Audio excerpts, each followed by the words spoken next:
Yun o, mga ka-chow-chow, papakita nga pala ni Kuya Jason yung kanyang munting ibunan. Tignan nyo yung mga alaga ni Kuya Jason ngayon, guys. Tumadami na naman, may bagong pisa. Dito sa taas, yan, may isang pares dyan na African lovebirds. Tapos itong cage na to, guys, kung makikita nyo, yan.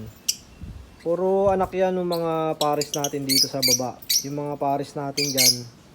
Ito yung mga anak, yan, pinagsama-sama na natin. So, para mag-pairing-pairing din sila. Tapos, itong nakikita nyo na to, yung magandang kulay na yan. Nadagit lang natin to, guys. Lumipad lang yan dito.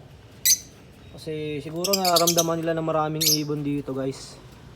So, yan. Nahuli natin yan, kumakain dito. Tapos, nilagyan natin yan ng pares. Nandun sa cage yung kapares niya. Tapos, ito yung mga breeder natin dito sa taas. Yan, silipin natin yung mga pisa nila ngayong araw. Tapos yan, dito sa dulo meron din. Ito yung pinakaunang breeder natin eh. Ayan o. So nagtago sa taas. Tapos dito meron din. So silipin natin yan maya maya. At ito na nga oh, may nakapisa na ulit tayo. May dalawa sa harap.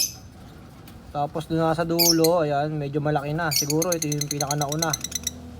Bali, tatlo yung inakay dito. Ay, bali, tatlo. O, tama, tatlo. Ayan. Ito yung pinakamagulang nila, guys. Ayan. Ito yung pares na nangitlog. So, ayan. Kanila yung inakay na nandito sa pugad. Ayan, o, gumagalaw-galaw. Ayan. Another tatlong pisa na naman. Dadami na naman tong ibon natin. So, ito yung nanay-tatay ng mga ibon natin doon. Yung nakita nyo inakay kanina sa taas. Ayan.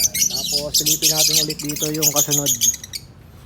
Ewan ko dito may inakay na to eh. Check natin to sa baba.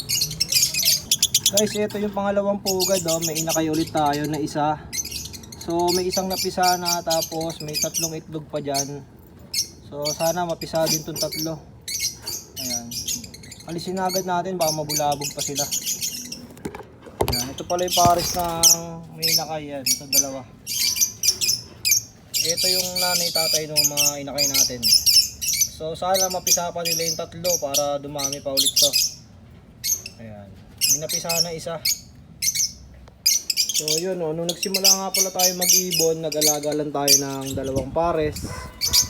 So yung mga unang buwan, tatlong buwan, mga nangingitlog sila ng walang similya.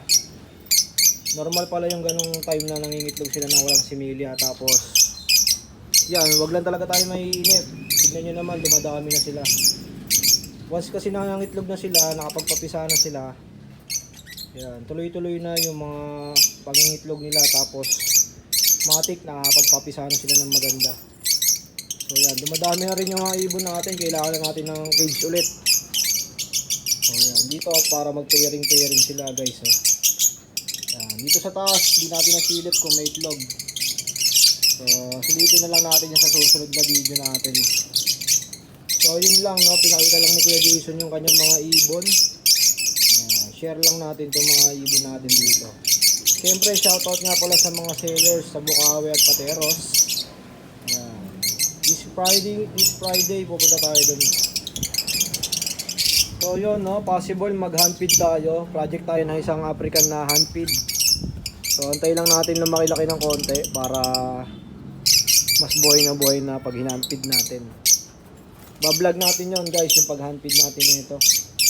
Ayan. Pag dumami pa ito ng dumami, mamimigay tayo sa subscriber ni Kuya Jason. Kaya mag-like and follow lang kayo sa ating YouTube channel. Subscribe yun na rin si Kuya Jason. Ayan. Para updated kayo sa mga pet vlogs natin. Sa mga pwede nyo mabili sa Bukawi at Pateros. Ayan. Papa-freebies tayo ng mga African guys pag dumami pa to. Ayan. Subscribe lang kayo ayan, para makita nyo kung kailan natin gagawin yan. At syempre no, maraming salamat sa patuloy na sumusuporta kay Kuya Jason sa kanyang mga pet vlogs sa Bukawi at Pateros. So ayan. Maraming salamat po sa inyong pag-subscribe at patuloy na suporta sa panonood ng ating mga videos. Sa mga sellers, maraming salamat sa inyong lahat. Shout out.